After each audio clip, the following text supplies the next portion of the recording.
Assalamualaikum warahmatullahi wabarakatuh. Perkenalkan, nama saya Siti Nur Ajijah. Saya selaku moderator dari kelompok 6. Kelompok 6 ini beranggotakan yang pertama Angga Widya Putra, yang kedua Anissa Fitriani, yang ketiga Christine Pardede, dan yang keempat saya sendiri Siti Nur Ajijah. Kali ini kita akan membahas materi mengenai biaya modal atau cost of capital.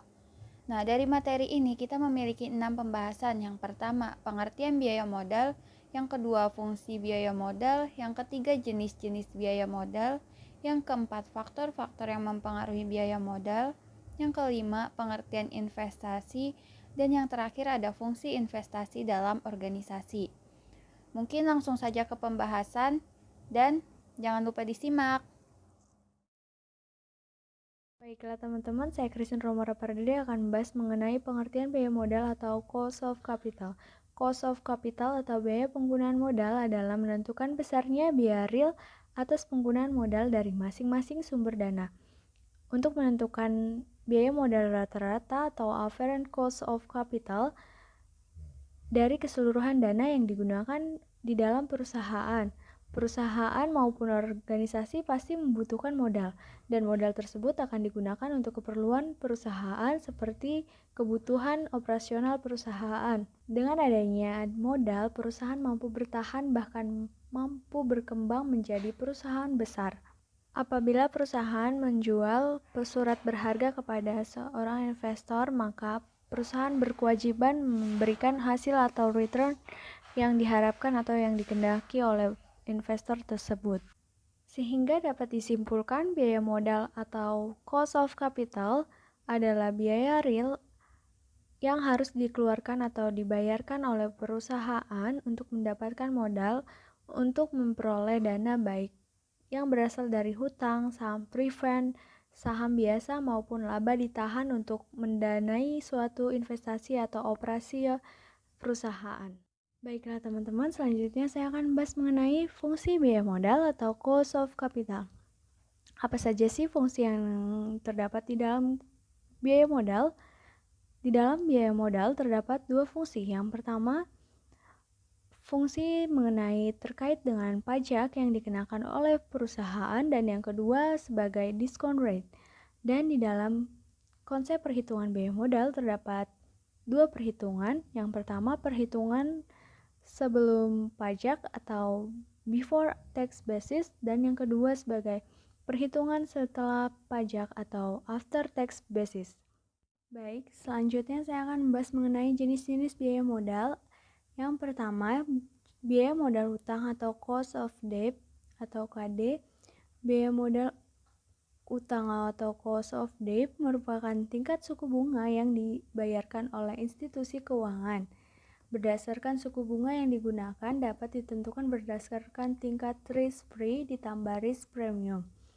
Yang kedua, biaya modal saham preferred atau cost of preferred stock atau KP. Sejumlah perusahaan menggunakan saham prioritas sebagai bagian dari permanent financing mix mereka. Karena dividen ini tidak mengurangi pajak atau non-tax deductible atau pembayaran dilakukan setelah pajak, maka tidak ada penyesuaian terhadap pajak atau tax adjustment.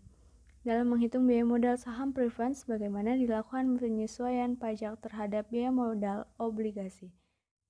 Baik, selanjutnya 3. Biaya modal saham biasa atau cost of common stock atau KC.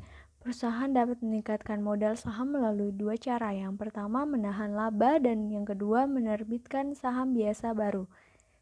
Jika ekspansi perusahaan berlangsung secara cepat hingga laba ditahan sudah digunakan seluruhnya, perusahaan akan menerbitkan saham baru.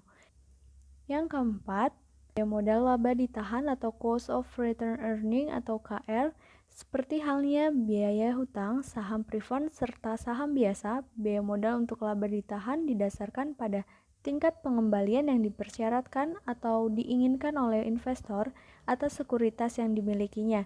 Jadi, biaya modal untuk laba ditahan sama dengan tingkat pengembalian yang diinginkan pemegang saham atas modal ekuitas yang bersumber pada laba ditahan. Sekian dari saya, dan selanjutnya akan dilanjutkan oleh Angga. Oke, di sini saya sebagai Angga Widya Putra akan menjelaskan contoh kasus dari modal utang atau disingkat cost of debt. Nah, di sini ada rumusnya, yaitu KDI plus N min NB per N dibagi NB plus N per 2 kali 100%. Jadi keterangannya, N besar itu adalah nilai nominal, N kecil itu adalah jangka waktu obligasi, I itu adalah bunga 1 tahun, NB itu penerimaan bunga. Nah, di sini ada contoh soal. PT Jaya mengeluarkan obligasi dengan nilai nominal per lembar 1000 US dollar. Kupon rate-nya 8%, umurnya 20 tahun. Penerimaan bersih dari penjualan obligasi adalah 940 US dollar. Tingkat pajaknya 30%, besarnya biaya modal atas obligasi tersebut. Jadi, di sini KD sama dengan 80. 80 itu diambil dari jangka waktu bunga 1 tahunnya ditambah dalam kurung 1000 min 940 dibagi 20 dibagi 1000 ditambah 940 dibagi 2 dikali 100%, hasilnya 8,56%. Jadi KD 8,56% dalam kurung 1 dikurangi 0,3 sama dengan 5,992%. Nah, yang kedua yaitu tentang biaya modal saham preferen atau cost of preference stock.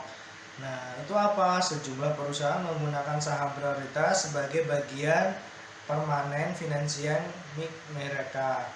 Nah, rumusnya apa? Yaitu KP sama dengan D per PN dikali 100%. Keterangannya, D itu dividen yang dibayarkan, PN itu penerimaan bersih atau harga saham preferen bersih.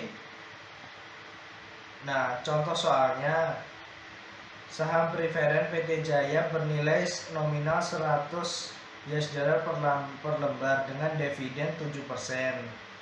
Biaya penjualan saham atau 1 US dollar per lembar. Saham dijual dengan harga per 98 US dollar per lembar. Perhitungan biaya modal saham preferen adalah penyelesaiannya yaitu KP sama dengan 3% dikali 100 dibagi 98 min 1.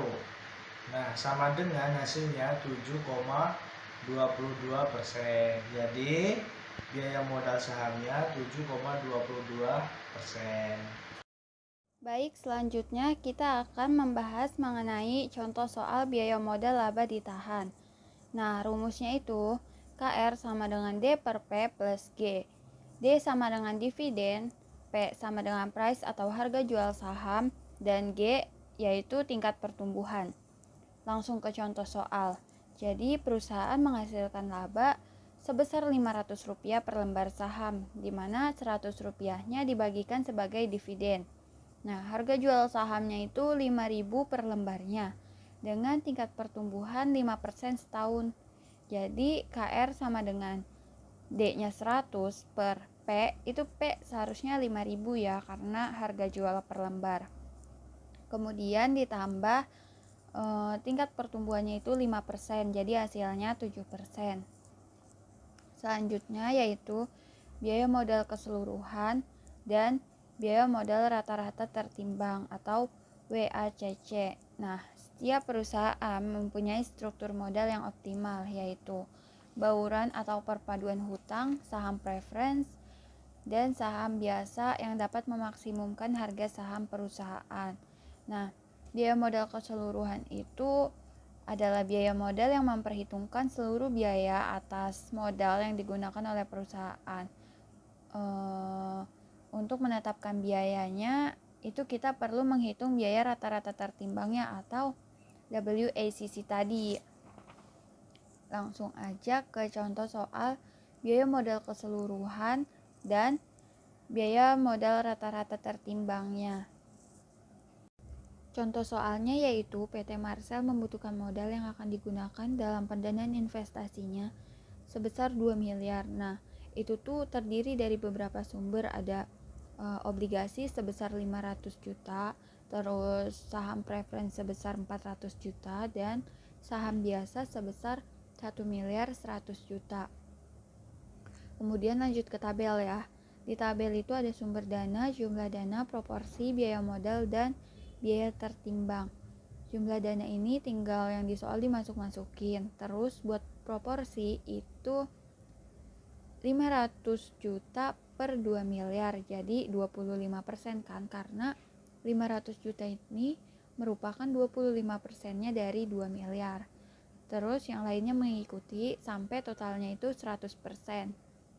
Kemudian dicari biaya modalnya. Kalau udah ketemu tinggal dimasukin ke tabel. Nah, setelah itu ada biaya tertimbang. Biaya tertimbang ini itu tuh proporsi dikali biaya modal. Jadi 25% dikali 15,64%. Hasilnya 3,91%.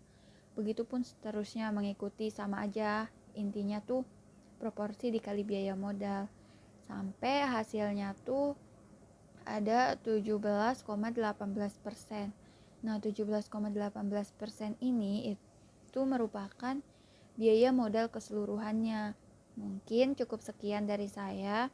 Kemudian akan dilanjutkan oleh Anissa Fitriani. Di sini saya akan menjelaskan materi tentang faktor-faktor yang mempengaruhi biaya modal. Terdiri menjadi 4, yaitu yang pertama, kondisi perekonomian. Permintaan akan uang mengalami perubahan secara relatif terhadap penawaran. Yang kedua, kondisi pasar, yaitu ketika risiko meningkat, maka investor akan mensyaratkan tingkat pengembalian yang lebih tinggi. Yang ketiga, keputusan operasi keuangan, yaitu apabila risiko antara operasi dan keuangan meningkat, maka tingkat pengembalian akan meningkat. Yang keempat, jumlah pembiayaan. Permintaan untuk jumlah modal yang besar dan peningkatan pula biaya modal perusahaan. Materi selanjutnya, pengertian investasi. Berdasarkan teori ekonomi, investasi berarti pembelian dari modal barang yang tidak dikonsumsi tetapi digunakan untuk produksi yang akan datang, atau bisa disebut dengan barang produksi. Dalam Kamus Besar Bahasa Indonesia, investasi berarti penanaman uang atau modal pada suatu perusahaan atau proyek untuk tujuan memperoleh keuntungan. Secara umum, investasi dapat diartikan sebagai meluangkan atau memanfaatkan waktu, uang atau tenaga demi keuntungan atau manfaat pada masa yang akan datang. Jadi, investasi merupakan membeli sesuatu yang diharapkan di masa yang akan datang dapat dijual kembali dengan nilai yang lebih tinggi dari semula. Investasi adalah upaya penanaman modal untuk mendapatkan keuntungan di kemudian hari. Modal bisa berupa uang atau sumber daya yang lain. Dengan berinvestasi, orang berharap bisa mendapatkan manfaat di masa mendatang. Sekolah, kuliah misalnya, dapat dianggap sebagai investasi karena kita menginvestasikan waktu kita, atau bisa dibilang sumber daya, dengan berharap mendapatkan gelar dan pekerjaan yang baik setelah lulus dengan mendapatkan manfaat di masa depan. Materi selanjutnya yaitu fungsi investasi dalam organisasi. Fungsi investasi pada aspek tersebut dibagi pada investasi non-residensial atau seperti pabrik dan mesin, atau investasi residensial atau bisa disebut dengan rumah baru. Investasi adalah suatu fungsi pendapatan dan tingkat bunga dilihat dari Kaitannya I sama dengan YI. Suatu pertambahan pada pendapatan akan mendorong investasi yang lebih besar, di mana tingkat bunga yang lebih tinggi akan menurunkan minat untuk investasi, sebagaimana hal tersebut akan lebih mahal dibandingkan dengan meminjamkan uang. Walaupun jika suatu perusahaan lebih memilih untuk menggunakan dananya sendiri untuk investasi, tingkat bunga menunjukkan suatu biaya kesempatan dari investasi dana tersebut daripada meminjamkan untuk mendapatkan bunga. Baik, mungkin cukup sekian penjelasan dari kelompok 6. Kami mohon maaf apabila ada kesalahan baik dalam kalimat, pengucapan, maupun materi. Kurang lebihnya mohon maaf. Wabillahi taufiq wal hidayah. Wassalamualaikum warahmatullahi wabarakatuh.